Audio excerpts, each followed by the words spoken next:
چل رہا ہے کہ ہم سارے منرل واٹر یوز کرتے ہیں.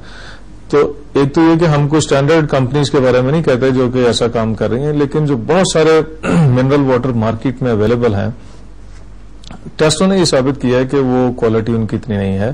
بیسٹ طریقہ تو یہی ہے کہ آپ پانی لیں اور اس کو 10 سے 15 منٹ تک ابال لیں اور اس کے بعد اسے اسٹور کریں اور ٹھنڈا کر کے اگلے 10 سے 12 گھنٹے تک آپ اسے استعمال کریں، اور باقی جو بچ جاتا ہے اس کو آپ ڈسکارڈ کر دیں. اور یہ بہت ہی سیف ہے، اور اس سے جراثیم جتنے انسان کو نقصان پہنچانے والے ہیں تقریباً وہ ضائع ہو جاتے ہیں، اور پانی تقریباً سیف ہو جاتا ہے اس کے لیے. اور دوسری طریقہ یہ ہے کہ بعض لوگ کلورین ٹیبلٹس وغیرہ یوز کرنا چاہتے ہیں، مارکیٹ کے اندر ملتی ہیں، اس کو بھی جو ڈیزائرڈ اماؤنٹ جو کہ کمپنی کی طرف سے لکھی ہوتی ہے کہ اتنا پانی اور اس میں اتنی اماؤنٹ آپ ڈالیں، اگر وہ بھی یوز کرتے ہیں تو وہ بھی خاصی بہتر ہے. لیکن بیسٹ طریقہ تو یہی ہے کہ یا تو آپ فلٹر کر لیں، اور فلٹر اگر آپ نے کرنا ہے تو اس کے لیے کارٹریج آپ کو چینج کرنا ہے ٹائم پہ. اور نارملی یہ دیکھا جاتا ہے کہ بعض لوگ اپنے فلٹرز کی جو کارٹریج ہوتی ہے اس کو وہ چینج نہیں کرتے. اب نتیجہ پانی جو آتا ہے پروسیس نہیں ہوتا، گندا ہی رہے گا. اس کے بعد کیونکہ آپ کے پاس مختلف سٹیج کے فلٹر آتے ہیں پانی کی کوالٹی کے حساب سے، جو بیسٹ ہے وہ 4 سٹیج فلٹر ہوتا ہے جس میں 3 ڈفرنٹ سٹیجز سے گزرتا ہے، اور آخر میں یو وی لائٹ جو ہے وہ بھی اس کو لگتی ہے، اور جس کی وجہ سے بہت سارے جرمز جو ہیں وہ ختم ہو جاتے ہیں. And water is very safe for drinking. لیکن یہاں یہ میں ایڈ کرنا چاہوں گا، لوگ 2-4 سال پہلے انہوں نے فلٹر خریدا ہوتا ہے، نہ کبھی کارٹریج چینج کیا، اور یو وی لائٹ کی بھی ایک ایج ہے، وہ 2-2.5 سال سے اس کی یو وی لائٹ کے لیمپ بھی فیوز ہو چکے ہیں، اپنی ڈیوریشن بھی پوری کر چکا ہے وہ. اینڈ وی تھنک کہ جو بھی پانی اس سے آ رہا ہے وہ سیف ہے، حالانکہ وہ نقصان دہ ہو سکتا ہے. اس وجہ سے آپ یہ کریں تو بہتر ہوگا.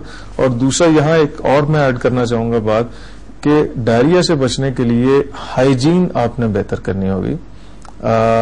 ہاتھوں کی صفائی، جو فوڈ ہینڈل کر رہے ہیں لوگ، چاہے وہ گھر کے ہوں یا کوئی کمرشل لوگ ہوں، کسی ہوٹل میں کام کر رہے ہوں، کسی ڈارمیٹری میں کام کر رہے ہوں، کہیں بھی ہو، جو فوڈ ہینڈلرز ہیں ان کی صفائی بہت زیادہ ضروری ہے.